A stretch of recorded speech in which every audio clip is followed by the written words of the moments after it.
What is going on, YouTube? It's your boy Ray's Hell Zell back again with another video for y'all. And in this video, we're gonna deep dive into the Javon Kinlaw signing. We're gonna talk about some of our initial reactions to it. I did some research on it, and I'm starting to feel better about this a lot. So let's hop right into it.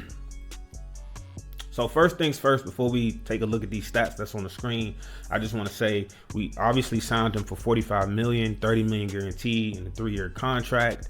Again, AP knows him. He was part of the staff that drafted him with his time in San Francisco, and it hasn't really worked out in San Francisco. I mean, he tore his ACL in 2021 after having a solid rookie season. He tore his ACL in 2021, and he hasn't really recovered or lived up to the expectations of what was to be expected of him from his time in San Francisco. He had his best season by far last season with the New York Jets, and if you look at the stats, it's not like it's not going to hop off the page in terms of a Chris Jones or somebody like the defensive tackle from the Eagles. Is not going to jump off the page like that. But his stats last year was pretty solid, and I think that was one of the determining factors of why we gave him the contract we did and decided to bring him over here.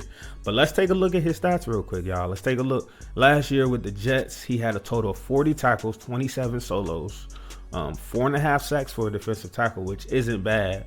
2 forced fumbles, fumble recovery, and then over here they got a little section where it says STF off to the right. He had 8 stuffs. That's 8 run stuffs.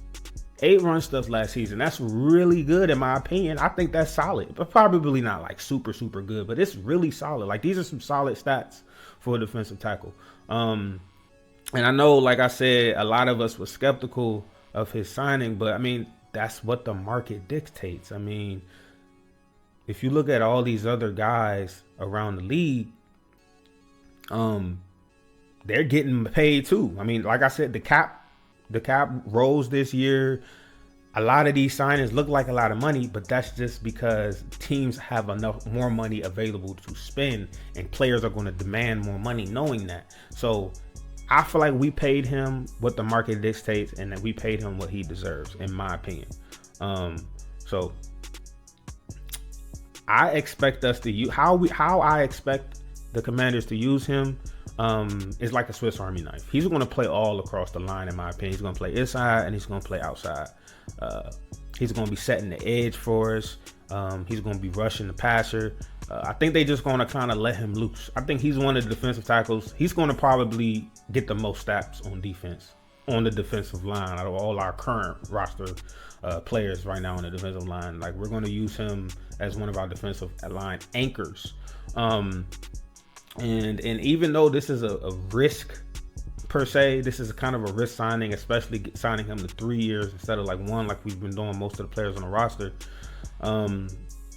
I think this was one of the best defensive tackles on the market. You know what I'm saying? So let's take a look. We got Milton Williams. We know Milton Williams was probably considered the best defensive tackle on the market. But let's take a look at his numbers last year, playing next to the stud over there in the Eagles. I can't remember his name. I'm not good at names, so I'm not going to try to remember right now. But he played all 7. Milton Williams played all 17 games last regular season, and he really looks good in the playoffs. I'm not showing the playoff stats right now, but let's just go off of the regular season for time being. He played all 17 games last season. Had a total of 24 tackles, 5 sacks, 1 forced recovery, one forced fumble, 1 fumble recovery, and 6.5 stuffs. You know what I'm saying? That's very comparable to Javon Kinlaw. Javon had more stuffs, had a half a sack less, 1 more fumble recovery, and almost double the amount of total tackles. I also have up here the list of the free agents that was on here. Milton Williams got paid the most. And we just went over the stats, right? They're very comparable. Milton Williams got more than double the amount that Javon Kinlaw did. And based off of last season's production, the Patriots paid him more than double than Javon Kinlaw. So like we can like, did we get Javon Kinlaw for a steal? Like that really gets you thinking. Like we probably got him from steal if you compare it to that. And then you got Jonathan Allen up here. We understand his time with us and the Commanders. But it was time for him to go. You know, it was time for him to go. He really wasn't living up to the contract that we paid him to, and he got $51 million. You know what I'm saying? Like, and then you got Tershawn Wharton. Let's pull up Tershawn Wharton stats. He got this. We paid him the same amount as Javon Kinlaw. The Panthers paid him the same amount of Javon Kinlaw, and again, Tershawn Wharton is playing next to Chris Jones, getting these stats, and he has 21 total tackles. 6.5 sacks, 1 forced fumble, and 6.5 stuff. Like these are very comparable stats.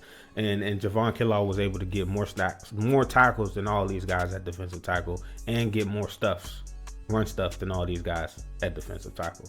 So that puts things into perspective in my mind. If you want to take a look at it, that puts things into perspective. So, like I said, after looking at all this and then going back and watching some of his tape compared to his tape in 49ers, he looked a lot better. He has a promising career going ahead of him. He's still very young. You know, he's only had 4 or 5 seasons in the NFL. He still has at least 4 or 5 left in him. And this is somewhere that we could build off of.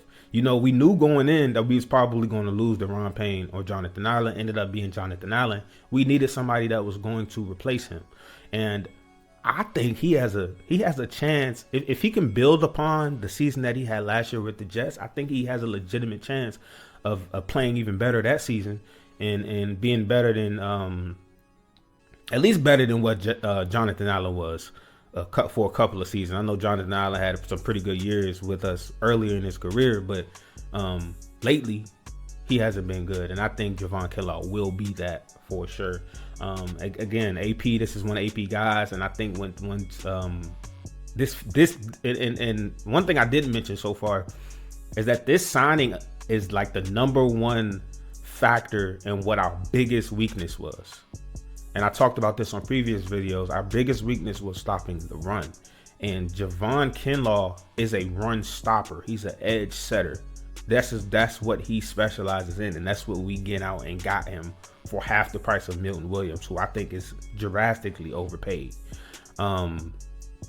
So when you put all that into perspective, it makes a lot of sense. And it makes me smile because you don't have to build a team with all these big names. You don't have to spend all this money in free agency to build a Super Bowl winning team. You just have to be smart and bring in guys that fit your system. And I think he's going to fit this Dan Quinn defense, this Joe Witt defense, very, very well. So if y'all agree, man, if y'all still skeptical about this signing, if y'all wanted somebody else, man, let me know down below in the comments. Please like, subscribe, and comment. I got more videos coming out for y'all. I'm trying to drop some every day, you know what I'm saying? I'm trying to get on the roll. But I appreciate everybody who tuned into this video, and I got much more for y'all coming out. So y'all enjoy the rest of y'all day, and peace out.